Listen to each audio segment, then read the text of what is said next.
Happy? Naku, hindi nakatulog ako ng maayos kagabi. Wow, parang may good news tayo.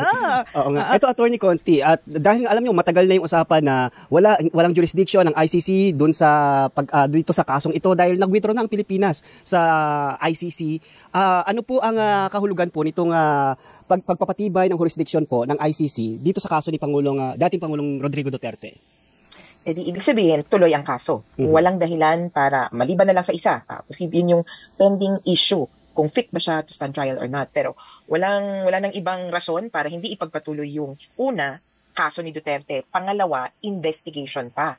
Kaya, pwede itong hudyat na talagang maaari nang mag-issue ng dagdag na mga warrant of arrest, di ba? Meron pa yung co-perpetrator si Duterte. At ito, pinapaalala sa akin ni Nery Colmenares. Kasi ito yung kasama ko na counsel. Yung para lang masarado na sa issue ng kinidnap ba o hindi. Oo nga, yun yung kiniklaim nila. Wala na yun. Oo, dahil nga dito sa desisyon na ito, so walang kidnapping na nangyari dahil may jurisdiction ho talaga ang ICC dito sa kasong ito. Oo, may kapangyarihan silang mag-issue ng warrant of arrest. In-issue yung warrant of arrest. Matagal na rin namin, kumbaga akala ko nga, halos patay na yung issue na yon. Yeah. Pero apparently, kumbaga yung mga kapamilya, yung pa rin ang paninindigan. Yung mga kapanalig, ganun pa rin, kinidnap. Abay, saan naman po kayo nakakita ng kinidnap na pwedeng dalawin? May schedule ng padala, pwede mong kausapin, tapos pwede pa siyang tumawag outside with 200 free minutes every month. Sa kanyang pagtawad. Oo nga po. At what will happen next po? Ngayon pong malinaw na may jurisdiction pa yan ng ICC dito sa kaso, kahit na umalis ang Pilipinas sa ICC noong 2019. What will happen next po dito sa case? Ano nga abangan natin? Point of view ng, actually all, lahat ng parties nakaabang ngayon sa expert or independent experts report on the fitness or on the mental capacity of Rodrigo Duterte. Ito ay patungkol dun sa challenge na hindi naman siya okay, hindi siya fit to stand trial. Minabuti na ng ICC judges na, sige na nga, ito ang experts natin, ang report nila ay due October 31. Yung mga involved, prosecution, defense, even victims, are allowed until November 5 to comment. Mabilis lang. Parang kumbaga, sige nga, tingnan nyo kung tapat ba kayo, okay na ba kayo dyan, may question ba kayo? Ito lang, in terms of calendar, hindi ko alam kung yung ICC, kasi sa totoo, hindi sila basta-basta maniniwala dun sa expert report or hindi basta-basta susunod. Kasi yung fitness to stand trial, hindi siya medical issue di ba? Talagang legal. Kaya gagamitin yung report para mag-decide yung judges kung fit to stand trial ba talaga si Duterte. So, after the expert's report, it will still be up to the judges to appreciate the documents. Pag fit to stand trial, syempre, scenarios tayo. Pag fit, tuloy, rescheduling of the confirmation of charges. Naudlo tayo.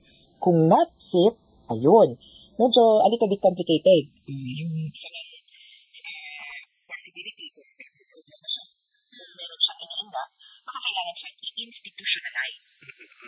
Ay, yung abangan natin, no? Pero so far, full trial na. Tuloy na yung full trial laban kay Pangulong Duterte, dating Pangulong Duterte. Abangan na lang natin yung isa pang magiging desisyon kaugnay ng kanyang mental and health status. Pero attorney, paano pag kunwari patuloy na lang kinlaim at sinasabi na hindi talaga kaya, hindi talaga fit physically, mentally itong si dating Pangulo? Paano yon? Paano yung paggulong nun? So, yung expert's opinion, kailangan tanggapin. Mahirap na i-deny to death nila yon, di ba? Kailangan nilang tanggapin kung ano yung expert's opinion at yung pagpapasya ng judges. Pero of course, dahil pre-trial chamber ito, meron pang apela sa tinatawag na appeals chamber. Ito yung parang Supreme Court sa ICC. Pag sinabi noon na final ng decision, fit or unfit, kailangan sundin. Pero paano kung sa political, sa publiko, magsasabi na, kawawa naman, ganitong nangyayari. Ano yun? It should not weigh into the court's appreciation of fitness to stand trial. Yung expert's opinion at yung pagpapasya ng judges, yun ang pansalag natin sa panloloko kung meron man. Okay. Attorney, balikan ko yung issue ng jurisdiction. So ayon sa mga ICC judges, hindi maaring gamitin ng isang bansa ang pag-withdraw para takasan ang pananagutan. Gaano po ito kahalaga sa international justice system? Naku, ngayon, more than ever napakahalaga dahil may isa pa ding parang similar jurisdiction challenge sa issue ng Palestine.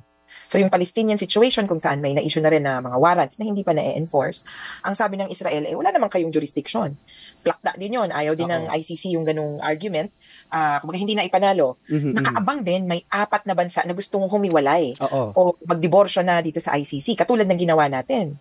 At parang para sa kanila, pag maghunos dili kayo. Kasi kahit umexit Mag-withdraw. na kayo, Oo. kung may nangyari habang miyembro kayo, kailangan nyo pa rin panagutin. Okay. Yun yung senyales dun sa iba. So landmark decision itong nangyari sa Pilipinas.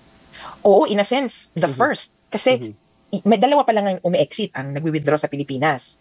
Burundi at Pilipinas. Yung Burundi, hindi masyadong naging issue kasi parang nawala na lang yung investigation doon. Pero sa Pilipinas, tuloy-tuloy, Yes. may na-identify, na-issuehan ng warrant, at may kaso. Kaya tingin lahat dito. Importante din para sa ICC ito, from their point of view naman, dahil this is one of their few cases Yes. involving a non-African individual. Lagi sinasabi sa kanila nun puro Afrikano yung mga tinatryan nyo. Dahil nahuli si Duterte, I guess this is the first time, Yes. they have a detainee of Asian descent. Ano po yung naging reaksyon ng mga pamilya ng mga biktima ng war on drugs dito sa desisyon ng ICC? Siyempre, talagang ginhawa. This is coming on the back of another decision, yung tungkol dun sa interim release. Lagi namang dalawa yung tanong nila Attorney, kailan ba yan uuwi? Baka makauwi yan. Or, attorney, kailan ba yung start ng trial talaga? Itong desisyon dun sa pangalawang tanong, kailan ba yung start ng trial? Pero medyo hindi pa nasasagot ng buong buo, pero malapit na. Opo. Attorney, sabi ng kampo ng dating Pangulo, susubukan na lang umapela ulit. Kakaugnay po dito sa pagtitibay po ng jurisdiction ng ICC dito sa Pinas. Your thoughts po about this, Attorney? Ay, karapatan po nila yan. At maganda na gumulong yan. At mas, sa totoo lang, from my point of view, kapag nagkaroon ng desisyon yung appeals chamber, dapat sundin yun kasi nabigyan sila ng pagkakataon na apelahin. From their point of view, karapatan nila yan. At kung ako sa kanila, kung magagagalingan ko na, this is it. Dahil, yun nga, ang daming implications sa international community. Yung mga iba pang miyembro na nakaamba na umexit.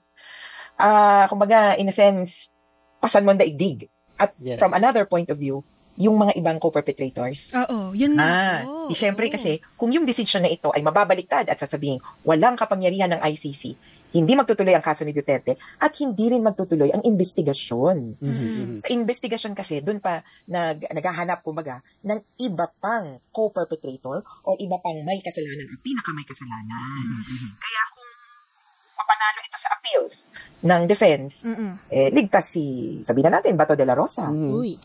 Oo. Ayun nga po, nabanggit nyo na rin yung iba pang maaring maisyuhan ng arrest warrant ng ICC. Ano po ang obligasyon ng pamahalaan ng Pilipinas sa ilalim po ng international law ngayong nag-withdraw nga ang Pilipinas noon at hindi pa rin tayo bumabalik sa ICC? Meron tayong continuing obligation to cooperate with the ongoing investigation. Yan ang paninindigan natin na kahit umexit na tayo, sabi nga ng ICC na mismo meron silang jurisdiction at properly exercise yung jurisdiction. Sabi ng Article 127, kahit umexit ka, patuloy pa rin, kailangan kang mag-cooperate. Kaya sa totoo, kung mag-issue ng warrant of arrest, kailangan tulungan ng Pilipinas i-enforce yan. Kung kailangan nilang ebidensya, kailangan nilang mag-facilitate ng access to documents. Kung kailangan nilang mga usap ng government employees or officials, dapat na-facilitate din yun. At kung hindi, maaari bang mapatawan ng contempt o magkaroon ng international pressure sa Pilipinas? Ay, ayun. Yun lang. Dahil hindi na nga miyembro, parang pakiusapan ang datingan. Pero sa totoo, dapat may pressure yon dahil it's the international community looking at you to enforce international law standards. Hindi yung tipong, bakit choosy ka kapag West Philippine Sea at pabor sa'yo yung desisyon? Kikilos ka, arte-arte ka, na kawawa ka. Tapos kapag dito naman sa ICC na warrant, international law din naman, ayaw mong gumalaw. Kaya may ganong klaseng, kumbaga, real Kaya lang, dahil nga hindi member state, hindi tayo, kumbaga, mauutusan. Yun na nga, parang mahaba-haba pa, attorney, no? Yung ating aabangan at hihintayin para malaman yung resulta dito po sa investigasyon ng ICC. Marami pang kabanata. Marami pang kabanata, marami pang characters. Sabi nga namin, kung kaso bilangin nyo na, 10 years maximum. Ilang taon na kayo nun? Marami pa. Marami pa tayo. Attorney, last na lang po, baka po may mga... Siguro ano po yung nais nyo sabihin o iparating sa pamilya na patuloy na umaasa po dito sa hustisya na to. Ngayong medyo mahaba nga po yung hihintayin natin proseso.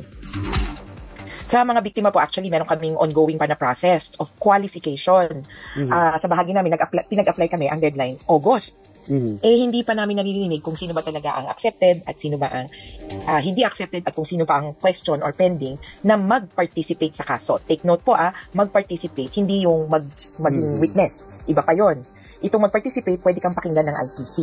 Nandito pa tayo sa stage na yung August na applications pa rin, pero nakaabang kung paano nga ba at sino ang mga tatanggapin.